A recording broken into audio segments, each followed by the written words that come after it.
ọ̀rọ̀ Olúwa kéde rẹ̀ pé gbogbo ènìyàn ló ṣáà ti ṣẹ̀ tí wọ́n sì ti kùnà ògo Ọlọ́run.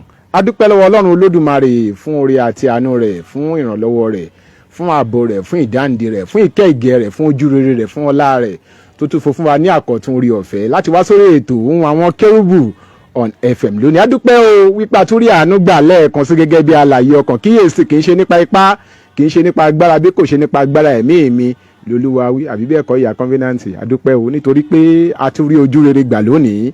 Ọ̀pọ̀ ló ti kú, ọ̀pọ̀ ló ti lọ, ọ̀pọ̀ ló ń ṣe fáìmbara, ọ̀pọ̀ ló ń rìn rágbára gbákiri, ṣùgbọ́n tí Ọlọ́run ṣáà jẹ́ kí ayé wa kó wà ní àlàáfíà nínú àwọn alààyè ọkàn tí ó máa yìn lónìí. A dúpẹ́ nítorí pé Ọlọ́run alààyè jẹ́ kí a jẹ́ ọ̀kan nínú wọn. Mo kí ọmọdé, mo kí àgbà, mo kí ọkùnrin, mo kí obìnrin, mo kí wa níbikíbi tẹ́ ẹ ti ń gbóhùn Ọlọ́run ọ̀gá ògo lẹ́nu mi. Káàbọ̀ sórí ètò Ohun Awon Kerubu on FM ní ìrọ̀lẹ́ yìí. Lórúkọ Jésù, ìdáǹdè, ojúrere, ìràpadà, ìmúpadàbọ̀ sípò tí Ọlọ́run alààyè ti ṣètò rẹ̀ fún wa lórí ètò tòní yóò jẹ́ ìpín wa ní orúkọ ti Jésù Kristi. A sì ń kí gbogbo àwa Kristẹni ní tòótọ́, a sì ń kí gbogbo àwọn mùsùlùmí àti mùmínà òdodo wípé a kó àkókò àwẹ̀ yìí o, bá a ti ń gbà lọ yẹmí wa tó bẹ̀rẹ̀ rẹ̀ láyọ̀ náà ni ó parí rẹ̀ láyọ̀ ní orúkọ ti Jésù. Gbogbo ẹ̀yin tẹ́ ń tọwọ́ bọ ìṣúra yín pé kètò yìí kó máa tẹ̀síwájú, a dúpẹ́ lọ́wọ́ yín o. Àánú Ọlọ́run ọ̀gá ògo yóò wà pẹ̀lú wa, ojú rere rẹ̀ yóò rọ̀gbà yí wa ká. Ọlọ́run ìbùkún yóò jẹ́ alága nínú ilé wa ní orúkọ ti Jésù Kristi.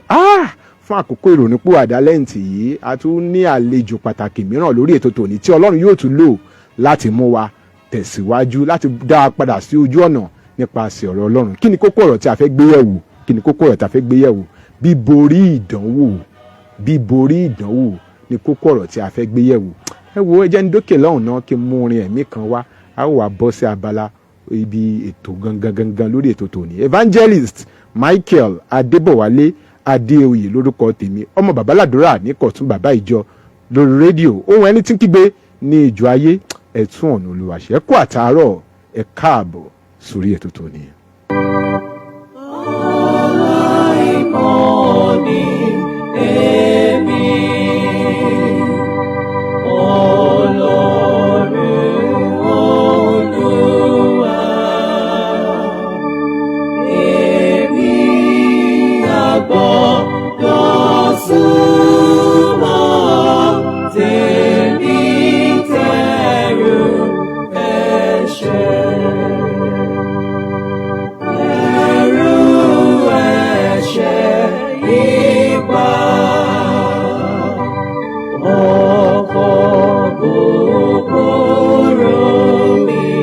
Registrar fún Ebenezer Model Parish School of Discipleship.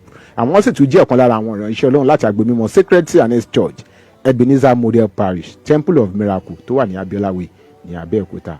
Mo sọ̀rọ̀ nípa màmá wa nínú Olúwa Lady Eva. Kí ni ìdánwò túmọ̀ sí gan-an nínú ẹ̀mí? Ẹ ṣé púpọ̀.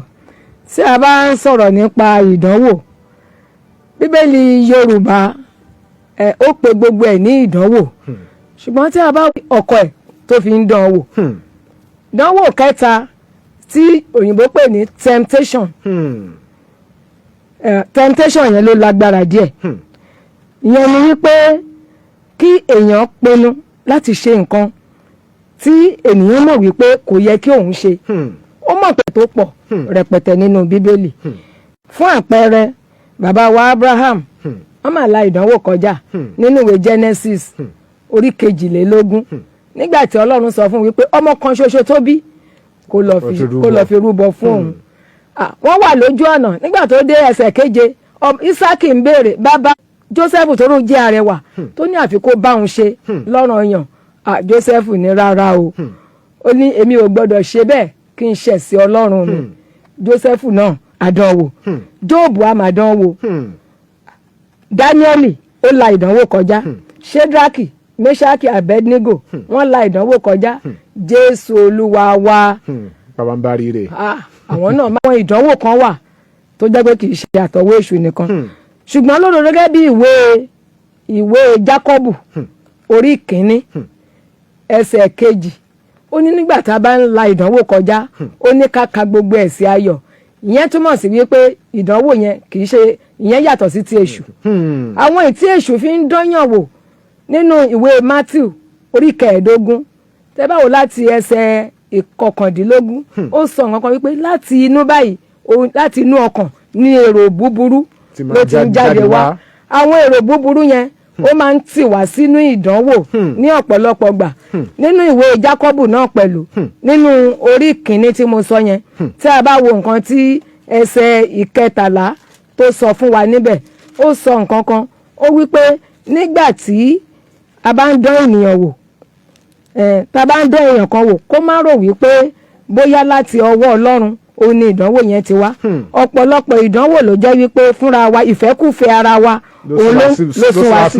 ó ní kí ẹnikẹ́ni tá à ń dánwò má ṣe wípé láti ọwọ́ Ọlọ́run ni a ti dán mi wò, nítorí a kò lè fi búburú dán Ọlọ́run wò. òun náà kì í dán ẹnikẹ́ni wò pẹ̀lú búburú, ṣùgbọ́n olúkúlùkù ni à ń dánwò nígbà tí a bá ti ọwọ́ ìfẹ́kùfẹ́ ara rẹ̀ fà á lọ tí a sì tàn án jẹ. ǹjẹ́ ìfẹ́kùfẹ́ náà nígbà tí ó bá lóyún á bí ẹ̀ṣẹ̀ yẹn náà tó bá yá á wá bí ikú. so kì í ṣe gbogbo ìdánwò ló jẹ́ ọwọ́ èṣù ló ti ń wá. ọkàn àwọn èrò ọkàn wa, àwọn tí à ń rí ní àgbègbè wa, àwọn tí à ń bá rìn, àwọn ẹgbẹ́ tá à ń bá rìn lóríṣiríṣi, àìkíyèsára, àìmọ̀ ọ̀rọ̀ Ọlọ́run tó ó pọ̀ rẹpẹtẹ. ètò Ohun Àwọn Kérúbù on FM ló ń lọ lọ́wọ́lọ́wọ́ láti lè ṣe Sweet 107.1 FM ní òkè tèmídìrí nílùú Abẹ́òkúta. bíborí ìdánwò ní kókó ọ̀rọ̀ tí à ń gbéyẹ̀wò lórí ètò tòní. màmá wa ajínrere Christiana Olúwatósìn Mosaku, àwọn ni àlejò wa tí Ọlọ́run lò láti ṣí wa létí lórí ètò tòní. ẹ jẹ́ ká dókè lọ́hùn náà ká mú àwọn iṣẹ́ ìpolówó tó wà nílẹ̀ lọ́lọ́kanjọ̀kan wá sí ti gbọ̀yìn. Alákìjà ó yá o.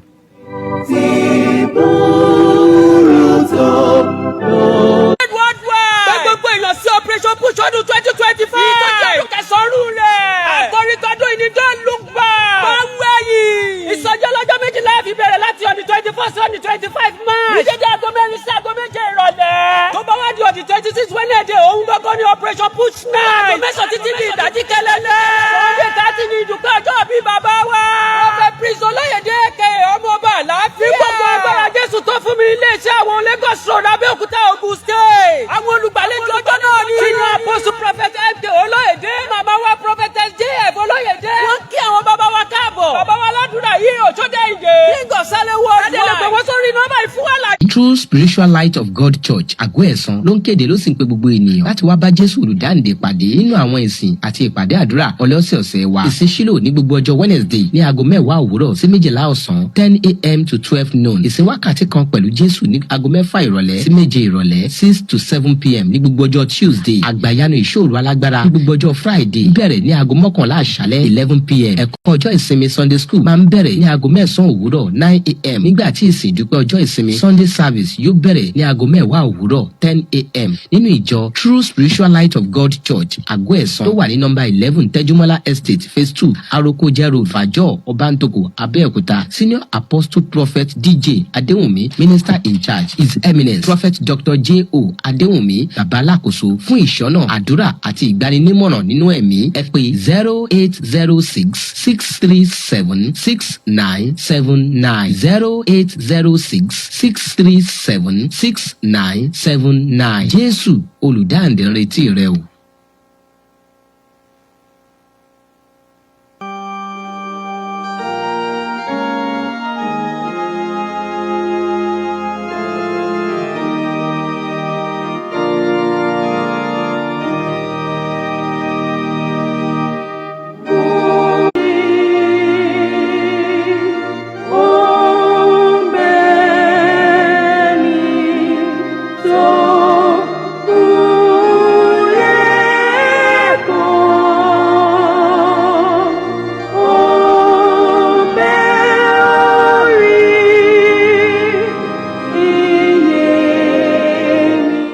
ètò èyí bíborí ìdánwò ní kókó ọ̀rọ̀ tí à ń gbé yẹ̀wò lọ́wọ́lọ́wọ́. màmá wa nínú Olúwa Lady Evangelist Christiana Olúwatósìn Mosaku, àwọn ni àlejò wa nínú ilé. 0707 316 0403 0707 316 0403 0812 411 3677 0812 411 3677 ní nọ́mbà tẹ̀ ní àǹfààní láti pèsè nígbàkigbà tẹ́ bá ní ohun kan tàbí mìíràn láti dá sí lórí ètò tòní. Màmá wa ẹ kó àtótónu àtẹ̀kọ́. ẹ ṣe àdúpẹ́.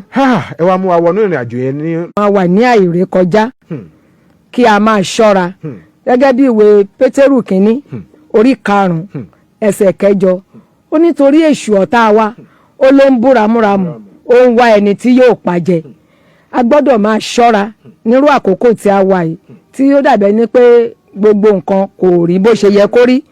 ẹlẹ́ẹ̀kejì ni pé àwa gbọ́dọ̀ kọjú ìjà sí èṣù yẹn pẹ̀lú ìdúróṣinṣin nínú ìgbàgbọ́ láì yẹsẹ̀ pé èyí tá a ti gbà ó ní ká dì í mú títí òun yóò fi dé. yẹn náà wà nínú 1 Peter 5:9 yẹn pé a gbọ́dọ̀ dúró ká dojúkọ èṣù gan. ẹ̀kẹta ni wípé àkókò wa a gbọ́dọ̀ máa ka ọ̀rọ̀ Ọlọ́run ní gbogbo ìgbà. kíka ọ̀rọ̀ Ọlọ́run. ká máa ka lákòókò tá a wà yìí o ká máa ka ọ̀rọ̀ Ọlọ́run. ọ̀rọ̀ Ọlọ́run yẹn ló máa wẹ ọkàn wa mọ́ àwọn èrí ọkàn gbogbo àwọn pé ká má ṣe bẹ́ẹ̀. ẹ wò nígbà tí Jésù gbààwẹ̀ 40 ọ̀sán àti 40 òru Bíbélì wípé àti ọwọ́ ẹ̀mí darí ẹ̀ sí jù nínú ìwé Matthew orí 4 àti Luke orí 4. nígbà tó débẹ̀ èṣù dán wò kí ni nǹkan tí Jésù fi borí ọ̀rọ̀ Ọlọ́run. ìdánwò mẹ́tẹ̀ẹ̀ta tí èṣù gbé síwájú Jésù ọ̀rọ̀ Ọlọ́run ló sọ. àwọn ọ̀rọ̀ àti kọ́ wípé wo gbọ́dọ̀ dé Olúwa Ọlọ́run rẹ wò. ènìyàn kò wà nípa kàrà nìkan bí kò ṣe nípa ọ̀rọ̀ tí ó ti ẹnu Ọlọ́run jáde.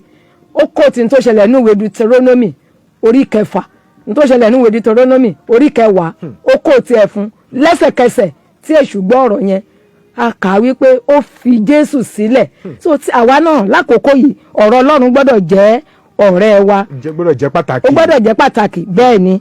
ẹ̀kẹrin bẹ́ẹ̀ ni wípé ẹ jẹ́ kí a máa ṣọ́nà ká máa gbàdúrà. Jésù sọ fún wa nínú Matthew orí 26 ẹsẹ̀ 41 nínú ọgbà Gẹ́tímánì níbi tí Jésù tó wà níbi tó ń gbàdúrà nínú ìrora gidi. àwọn ọmọ ẹ̀yìn wọ́n máa ń sùn ni o àwọn tó mú dání wọ́n ń sùn ni. téèyàn bá ń sùn lákòókò tí a wà yìí ó rọrùn láti wọnú ìdánwò. àkókò yìí mò ń sọ fún wa wípé ó tó àkókò fún wa láti jí lójú oorun. ẹ jẹ́ ká tẹra mọ́ àdúrà ní gbígbà ní àkókò yìí. ìkarùn-ún ni wípé ẹ jẹ́ ká ní ìpinnu tó le. strong decision. bẹ́ẹ̀ ni a gbọ́dọ̀ ní ìpinnu. Jósẹ́fù ní ìpinnu ní òjò ṣubú sọ́wọ́ aya Pọ́tífárì. Jóòbù máa ní ìpinnu. ìyàwó Jóòbù gan sọ fún pé ò dẹ̀ sẹ́ Ọlọ́run. sẹ́ Ọlọ́run nínú orí 2 ìwé Jóòbù yẹn rárá o. Jóòbù wípé ènìyàn ha lè gba ire kí ó má gba ibi. Jóòbù kò sẹ́ Ọlọ́run ní gbogbo ohun tó là kọjá. ẹ wo Ṣédrákì, Méṣákì, Abednego, Daniel. wọ́n pinnu wípé àwọn ò ní jẹ oúnjẹ òrìṣà. láyé kò ní kan ẹnu àwọn. ẹ fún wa lẹ́wà káwa máa jẹ. a rí i pé lẹ́yìn ọjọ́ tán fún wọn yẹn wọ́n ní ojú wọn ń dán. wọ́n tún rẹwà ju gbogbo àwọn tí wọ́n ń jẹ oúnjẹ àdídùn ọba lọ. so a gbọ́dọ̀ ní ìpinnu ká má jẹ́ kí ẹnikẹ́ni fi ohun ayé yìí kó fi tàn wá jẹ. torí pé ayé tá a wà yìí oríṣiríṣi ohun mèremère ni Sátánì ló fi ń fa àwọn èèyàn sínú ìdánwò. bákan náà ta tún lè fi borí ìdánwò ní wípé irú ọ̀rẹ́ wo là ń bá rìn.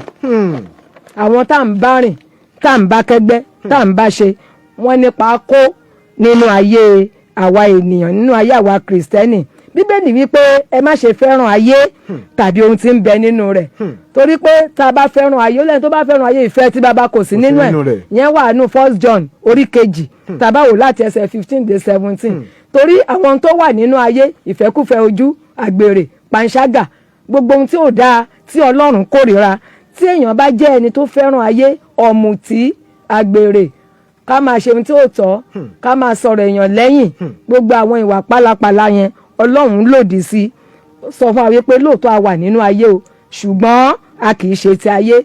ní àkótán ní àkókò yìí ẹ jẹ́ ká súnmọ́ Ọlọ́run ju àtẹ̀yìnwá lọ torí ìgbà ewu la wà. a ní láti súnmọ́ Ọlọ́run ìgbà ewu la wà. ẹ wo oríṣiríṣi ìṣẹ̀lẹ̀ ibi tó ń ṣẹlẹ̀ káàkiri. ẹ wo oríṣiríṣi ìṣẹ̀lẹ̀ ibi tó ń ṣẹlẹ̀ ìpànìyàn kán máa gbéyàn ṣòwò ká máa ṣe yahoo gbogbo ohun tí Ọlọ́run lòdì sí tí Ọlọ́run ò fẹ́. àkókò ewu la wà yìí o torí bíbẹ̀ Jésù ó ti súnmọ́ etílé. so tí ẹni tí ò bá ti fi ayé ẹ̀ fún Kristi ní àkókò tí mò ń wí bí ó ṣe ń gbọ́ mi ẹ jẹ́ kó pinnu láti yọ̀ǹda ayé ẹ̀ fún Kristi torí wípé òun nìkan ló lè ràn wá lọ́wọ́ láti borí ìdánwò.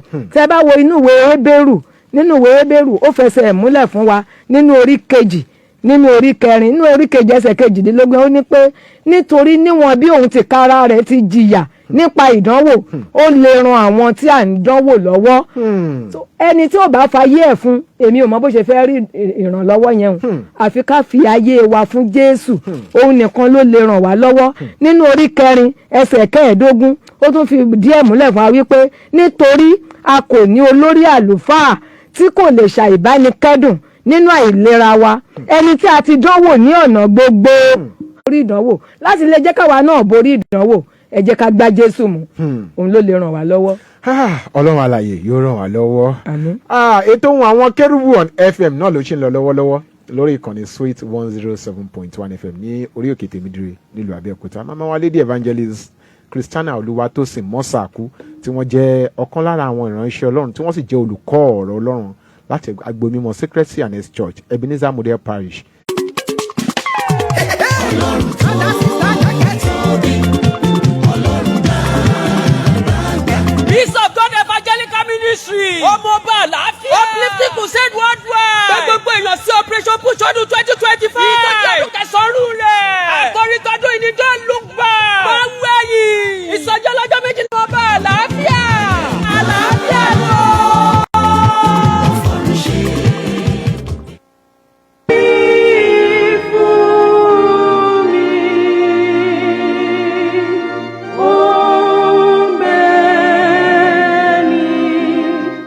bá ń la omi kọjá ó lóun wà pẹ̀lú wa torí omi yẹn ò lè bò wá mọ́lẹ̀ so bíbélì dẹ̀ fi yé wa nínú Kọ́ríńtì kínní orí 10 ẹsẹ̀ 13 wípé Ọlọ́run kò ní jẹ́ ká dán wa wò ju bí a ti lè gbà á lọ àti wípé a tún ṣọ̀nà àbáyọ Ọlọ́run wa jẹ́ Ọlọ́run aláàánú ohunkóhun tó wù ká máa là kọjá má wò pé ṣé bó ṣe máa lọ ni ìgbà ìrọ̀rùn ń bọ̀ o tó bá ń la ìnira kan kọjá ìtura ń bọ̀ lọ́jọ́ iwájú bí aláboyún bá lóyún tó bá kù díẹ̀ kò bímọ ẹ rí pé tó bá kù díẹ̀ yẹn ìnira yẹn dàbẹ̀ ní pé ó le ṣùgbọ́n tóṣù mẹ́sàn-án bá pé tí ọmọ bọ́lẹ̀ báyìí ìtura á dé bẹ́ẹ̀ náà ni ìnira tá à ń là kọjá pàápàá ní Nàìjíríà a máa borí ẹ fún ìgbà díẹ̀ ni ẹ ṣáà jẹ́ ká ní sùúrù mo gbàdúrà wípé agbára láti fàyà ràn ìdánwò tá a sì máa borí Olúwa yóò gbé wọ̀ wá. Àmín. Bí àdúrà tẹ parí ẹ̀sẹ̀ náà làá wà padà sí báyìí. Ó yẹ fún wa ní àdúrà ní kókó ní ṣókíkẹ́ tó máa lọ.